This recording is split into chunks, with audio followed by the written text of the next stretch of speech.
तो देखिए, जैसे कि आप लोगों को पता होगा, बिहार पंचायत राज के अंदर जो यहाँ पे टेक्निकल असिस्टेंट के लिए जो यहाँ पे कुछ दिनों पहले जो यहाँ पे नोटिफिकेशन को जो यहाँ पे आउट यहाँ पे किया गया था, लेकिन आज से जो यहाँ पे इनका एप्लीकेशन फॉर्म जो यहाँ पे स्टार्ट कर दिया गया है। तो आज की इस पार्टिकुलर वीडियो यहाँ पे एक एक जानकारी के साथ यहाँ पे जानने वाले हैं कि इसका एप्लीकेशन फॉर्म को आप कैसे फिलअप कर सकते हैं।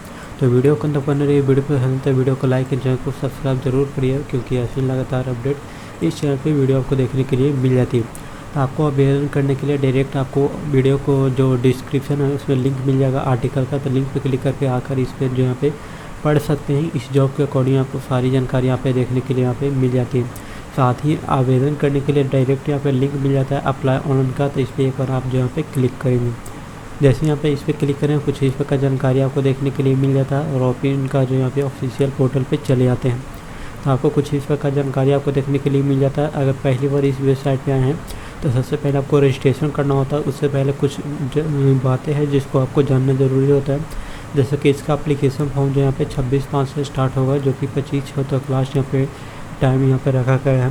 बाकी इसका एप्लीकेशन जो है यहाँ पे टोटल यहाँ पे 7 स्टेप में यहाँ पे कंप्लीट होता है, जिसमें सबसे पहले रजिस्ट्रेशन करना होता है, उसके बाद लॉगिन करना होता है, उसके बाद यहाँ पे लॉगिन करने के बाद एप्लीकेशन फॉर्म को आपको फिलअप करना होता है।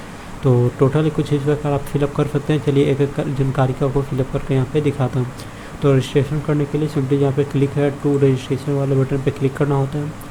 जैसे ही इस पर क्लिक करें, कुछ इस प्रकार जानकारी आपको खुलकर देखने के लिए मिल जाता है। साथ ही रजिस्ट्रेशन वाले पोर्टल पे आप जो यहाँ पे रीडायरेक्ट यहाँ पे हो जाते हैं। जैसे सबसे पहले पोस्ट यहाँ पे ऑटोमेटिक सिलेक्ट रहेगा, उसके बाद अपना नाम यहाँ पे इंटर करना है, उसके बाद फादर नेम यहाँ पे इंटर करना है, मदर नेम यहाँ पे इंटर करना है, डेट ऑफ बर्थ को इंटर करेंगे। उसके बाद यहाँ पे जेंडर को सिलेक्ट करना होता है, मेल फीमेल है जो।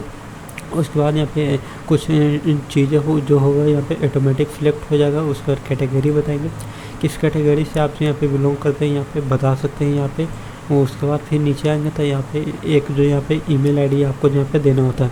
तो एक बार ध्यान दीजिएगा कि थोड़ा लोडिंग होगा, तो लोडिंग इसको जो यहाँ पे होने आपको जो यहाँ पे देना होता है। तो उसके बाद यहाँ पे कुछ इस प्रकार जानकारी आपको देखने के लिए मिल जाता है। उसके बाद ईमेल आईडी देना है, एक मोबाइल नंबर देना है, दोनों पे OTP थ्रू वेरीफाई कर लेना है। उसके बाद आधार नंबर देना है, एक पासवर्ड बताना है, इसी पासवर्ड को फिर से कन्फर्म करेंगे। उसके बाद सेम कैप्चा को फिलअप करके एक बार रजिस्ट्रेशन वाले बटन पर आपको क्लिक आउट करना होता है। जैसे ही आप रजिस्ट्रेशन वाले बटन पर क्लिक करते हैं, कुछ इस प्रकार जानकारी आपको देखने के लिए मिल जाता है। और यहाँ पे देख सकते हैं कि आपका रजिस्ट्रेशन सक्सेसफुल हो चुका है। उसके बाद यहाँ पे आपको एक यूज़र आईडी और पासवर्ड जो भी आपने बना रखा होगा देखने के लिए यहाँ पे मिल जाता है। आप इसको प्रिंट भी कर सकते हैं। उसके बाद एप्लीकेशन को कंटिन्यू करने के लिए यहाँ पे देखने के लिए मिलेगा क्लिक है टू कंटिन्यू, तो इस पर एक बार आप यहाँ पे क्लिक आउट करेंगे। जैसे ही इस पर क्लिक करें, ऑटोमेटिक आप इसमें जो भी है यहाँ पे लॉगिन पेज पे चले आते हैं, जिसमें आपका जो भी यूज़र आईडी होता है वो यहाँ पे फिलअप करना होता है। उसके साथ ही जो भी आपने पासवर्ड यहाँ पे बना रखा था, आप उस पासवर्ड को यहाँ पे इंटर करेंगे। लेकिन चलिए मैं यहाँ पे जो भी है मेरा पासवर्ड उसको मैं यहाँ पे इंटर कर देता हूँ। मैं यहाँ पे उस पासवर्ड को यहाँ पे इंटर करूँगा। उसके बाद यहाँ पे जो भी यहाँ पे कैप्चा जो दिख रहा है आपको, इसी कैप्चा को आपको फिर से जो यहाँ पे इंटर यहाँ पे सही से करना होता है। उसके बाद एक बार लॉगिन वाले बटन पे क्लिक करना होता है। जैसे ही आप लॉगिन होते हैं, कुछ इस प्रकार आपको यहाँ पे डैशबोर्ड आपको देखने के लिए यहाँ पे मिल जाता है। तो यहाँ पे कुछ डिटेल आपने ऑलरेडी यहाँ पे फिलअप कर रखा होगा, जो कि रजिस्ट्रेशन करते समय आपने दे रखा होगा। जो भी डिटेल यहाँ पे फिलअप नहीं होगा उसको आपको यहाँ पे फिलअप करना होता है। जैसे कि यहाँ पे एड्रेस बताएंगे कि आपका स्टेट कौन सा है, डिस्ट्रिक्ट कौन सा है, ये सब सारे डिटेल डालने के बाद अगर दोनों सेम है तो सेम वाले बटन पर क्लिक करो। उसके बाद यहाँ पे जो भी मैरिड का स्टेटस है उसको बताना होता है। उसके बाद यहाँ पे कुछ इस प्रकार आपको जो यहाँ पे पोस्ट यहाँ पे देखने के लिए जो यहाँ पे मिल जाता है। उसके बाद यहाँ पे बताया गया है कि आपको जो भी चीज़ यहाँ पे एग्ज़ाम पास किए हैं उसका डिटेल आपको फिलअप करना होता है। जैसे सबसे पहले मैट्रिक का आपको डिटेल आपको देना होता है, बताएंगे कौन सा सब्जेक्ट था, कौन सा सेशन था, कौन सा ईयर में पास किया है। उसके बाद बोर्ड बताना होता है, उसके बाद मार्क्स बताना है, उसके बाद कितने मार्क्स का एग्ज़ाम होता है परसेंटेज में बता देना है यहाँ पे। उसके बाद ठीक उसी प्रकार इंटरमीडिएट का आपको डाटा इसमें फिलअप यहाँ पे कर देना होता है यहाँ पे, जैसे कि 10th का फिलअप करेंगे। उसके बाद यहाँ पे डिप्लोमा का आपका डाटा इसमें फिलअप यहाँ पे कर देना होता है। तीनों में जो यहाँ पे सभी डाटा को फिलअप करने के बाद यहाँ पे एक जो यहाँ पे निशान बताना है जिससे आपको बॉडी की पहचान किया जा सके, तो आप यहाँ पे बता सकते हो। उसके बाद यहाँ पे इसको एक्सेप्ट करना होता है। उसके बाद यहाँ पे आपको एक बार फिर नीचे आएंगे तो कुछ इस प्रकार जानकारी आपको देखने के लिए मिल जाता है। तो आप सेव वाले बटन पे एक बार यहाँ पे क्लिक करें या फिर गो टू होम वाले बटन पे आपको यहाँ पे क्लिक करेंगे। तो चलिए मैं यहाँ पे इस पर क्लिक करता हूँ। क्लिक करने पर कुछ इस प्रकार जो भी यहाँ पे पर्सनल डिटेल जो होता है यहाँ पे सेव यहाँ पे हो जाता है। तो जैसे ही पर्सनल डिटेल सेव हो जाता है उसके बाद फ़ोटो एंड सिग्नेचर को आपको अपलोड यहाँ पे करना होता है।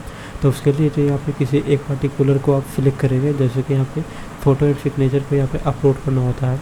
तो चलिए यहाँ पे एक एक जानकारी को जो यहाँ पे जान लेते हैं, इसके शादी के डॉक्यूमेंट कौन कौन से देना होता है यहाँ पे। जैसे कि मैंने यहाँ पे नीचे जो भी टिक कर रहा हूँ वो सब आपके पास यहाँ पे होना चाहिए सभी डॉक्यूमेंट। जैसे कि EWS सर्टिफिकेट यहाँ पे होना चाहिए, जो भी यहाँ पे इनिशियल होता है वो होना चाहिए। दिव्यांग है तो उसका डिटेल दे सकते हैं। उसका जो भी जो यहाँ पे आधार कार्ड होना चाहिए, उसका जो भी जो यहाँ पे डिटेल होता है सभी को आपके पास यहाँ पे होना चाहिए। उसके बाद यहाँ पे एक आपका शपथ पत्र होना चाहिए, जो कि मैंने यहाँ पे बता रहा हूँ कि इस शपथ पत्र को आप जो है यहाँ पे मेरे वेबसाइट के थ्रू डाउनलोड आप कर सकते हैं, जिसमें आपको जो यहाँ पे नोटरी से आपको इसका निर्गत करने की कोई ज़रूरत नहीं होती, आप इसको खुद से भी फिलअप आप यहाँ पे कर सकते हैं।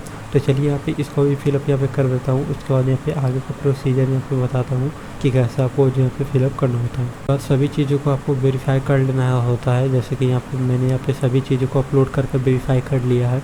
उसके बाद यहाँ पे आपको जो फाइनल सबमिट करने के लिए जो यहाँ पे डायरेक्ट फाइनलाइज का भी बटन मिल जाता है, आप वहीं से कर सकते हैं। उसके बाद यहाँ पे अधिक जानकारी के लिए आप नोटिफिकेशन को रीड कर सकते हैं, जान सकते हैं, पढ़ सकते हैं।